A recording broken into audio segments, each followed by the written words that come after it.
விண்வெளியில் நாளை நடைபெறவிருந்த ஸ்பேஸ் டாக்கிங் ஒத்திவைக்கப்பட்டிருப்பதாக இஸ்ரோ தெரிவித்திருக்கிறது.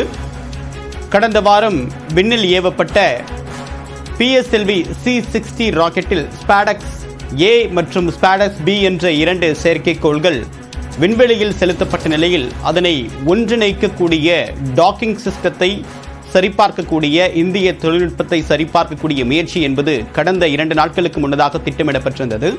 இந்த நிலையில் நாளை அதுக்கு ஒத்திவைக்கப்பட்டிருந்த நிலையில் நாளையில் அந்த திட்டம் மேற்கொள்ளப்படாது என்றும் மேலும் சில நாட்களுக்கு அது ஒத்திவைக்கப்படுவதாகவும் தற்போது இஸ்ரோ தெரிவித்திருக்கிறது.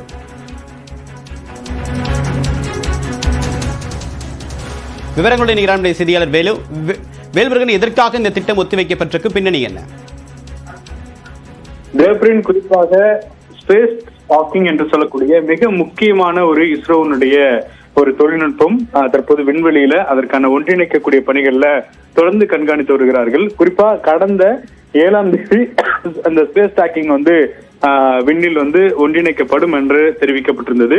ஆனால் சில காரணங்கள் காரணமாக அது நாளை காலை 8 மணிக்கு இந்த ஸ்பேஸ் டாக்கிங் நடக்கும் என்று இஸ்ரோ விஞ்ஞானிகள் அதிகாரப்பூர்வமாக தெரிவித்திருந்தார்கள். ஆனால் தற்பொழுது 225 மீட்டர் இடைவெளியில ஸ்பாடக்ஸ் A மற்றும் B 2 செயற்கைக்கோள்களும் ஒரு சேர பயணித்து வந்தது. இதற்கான நேரங்களும் தற்போது திட்டமிடப்பட்டபடி இணைக்கப்படும் என எதிர்பார்க்கப்பட்ட நிலையில தற்பொழுது ஒரு தகவலை இஸ்ரோ விஞ்ஞானிகள் தெரிவித்திருக்கிறார்கள்.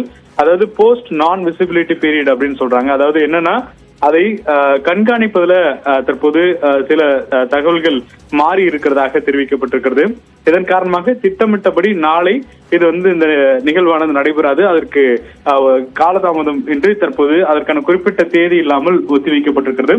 அநேகமாக 10ஆம் தேதி அல்லது 11ஆம் தேதிக்கு இது அடுத்த கட்ட அறிவிப்பு வர வாய்ப்பு இருக்கிறது. குறிப்பா இந்த ஸ்பேஸ் டாக்கிங்கை பொறுத்தளவிற்கு விண்வெளியில 2ம் ஒரே நேரத்தில் ஒரே பயணத்தை மேற்கொண்டு அதற்கு அருகில் வரும்பொழுது அதை ஒன்றிணைப்பாங்க. ஆனா இது அந்த பூஸ்டர் சொல்லக்கூடிய அந்த அழுத்தம் கொடுக்கும் பொழுது 2ம் வேறு வேறு அந்த நகர்வுகள்ல இருக்கின்ற ஒரே புள்ளியில இல்லாம வேற வேற திசையில இருக்கக்கூடிய ஒரு சூழல் இருக்கும். அப்படி இருக்கும் பொழுது அது மீண்டும் அந்த பூஸ்டர் கொடுத்து மீண்டும் அதனை ஒன்றிணைக்க வேண்டிய தேவை இருக்கும். எனவே அதற்கான காலதாமதமாக இது இருக்கலாம் என்று தெரிவிக்கப்பட்டாலும் கூட தற்பொழுது 2 சேட்டலைட்டும் சேஃபாக இருப்பதாக, பத்திரமாக இருப்பதாக தற்போது விஞ்ஞானிகள் தெரிவித்திருக்கிறார்கள்.